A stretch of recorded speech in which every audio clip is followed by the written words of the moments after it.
Morning. மார்கழி மாத 3வது நாள் கிழமை. இன்னைக்கு என்ன கிழமை? இன்னைக்கு வந்து வியாழக்கிழமை. மார்கழி வந்து செவ்வாய்க்கிழமை பிறந்துச்சு. ஓகே, வாங்க நம்ம வேலையை பார்க்கலாம்.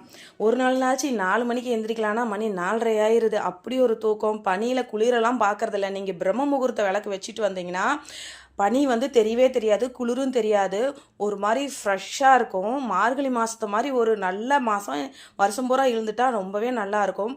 சரி, ஓகே, வாசலில் சாணியெல்லாம் தெளிச்சிட்டு நாமளும் குளிச்சுட்டு ரெடி ஆகிடுச்சு. வாங்க இப்போ கோலம் போட போகலாம். வாங்க. காலையில் எப்போவுமே சிம்பிளான கோலம் தாங்க நான் போடுவேன். ஏன்னா பெரிய கோலமாக போட்டால் நம்மளுக்கு விளக்கு வைக்கிறதுக்கு டைமிங் பத்தாது. அந்த பிரம்ம முகூர்த்தத்துக்குள்ளே நம்ம வந்து விளக்கு வைக்கணும். அப்போ தான் வந்து சாமி வந்து நம்மளுக்கு அருள் புரிவார் அப்படின்ட்டு நான் அந்த பிரம்ம முகூர்த்தம் 6 மணிக்குள்ளே எப்போவுமே நான் விளக்கு வைக்கணுன்ட்டு அந்த ஏமிலேயே வந்து வேகமாக கோலம் போடுவேன். சிம்பிளாக எப்படி கோலம் போட்டு கலர் கொடுக்க முடியுமோ அந்த மாதிரி கோலம் போட்டு கலர் கொடுத்துடுவேன். பாருங்கள், இதுதான் இன்றைக்கி என்னோடய கோலம். எப்படி இருக்குன்னு சொல்லுங்கள். அதுக்கப்புறம் எப்பவும் போல் நம்ம மஞ்சளில் பிள்ளையார் பிடிச்சி வாசலில் வச்சு நம்ம பிரம்ம முகூர்த்த விளக்கு போடலாம். வாங்க. காலையில் 6 மணிக்கெலாம், நல்ல வேலை 6 மணிக்கெலாம் எல்லா வேலையும் முடிச்சுட்டு கரெக்டாக 6 மணிக்குள்ளே நான் எப்போவுமே பிரம்ம முகூர்த்த விளக்கு போட்டுட்டு பூஜை அறையிலையும் வந்து விளக்கு போட்டுருவேன். இதை ரெகுலராக பண்ணணும். ஏன்னா நீங்கள் பிரம்ம முகூர்த்த விளக்கு போடுறது அந்த டைமிங்குள்ளே போட்டால் தான் நம்மளுக்கு வந்து அந்த வேண்டுதல் பழிக்குன்னு சொல்லுவாங்க. அதனால் எப்பவுமே நான் வந்து சீக்கிரமாக கோலம் போட்டுட்டு எந்த அளவுக்கு சிம்பிளாக கோலம் போட்டு சீக்கிரமாக கலர் கொடுக்க முடியுமோ அந்தளவுக்கு சிம்பிளாக கோலம் போட்டுட்டு அந்த டைமிங்குள்ளே நான் வந்து விளக்கு வச்சுருவேன். பாருங்கள், இன்றைக்கி நான் சூப்பராக சக்ஸஸாக 6 மணிக்குள்ளலாம் விளக்கு வச்சுட்டேன். நீங்களும் இந்த மாதிரி விளக்கு வைக்கணுன்னா பிரம்ம முகூர்த்தத்தில் விளக்கு வைங்க. அப்போ தான் வந்து அந்த பூஜைக்கு உண்டான பிரதிபலன் நம்மளுக்கு கிடைக்கும். காலையில் விடிய கால ஒரு 6 மணி, அதாவது 5:30 5:45 நம்ம விளக்கு வச்சிடணும்.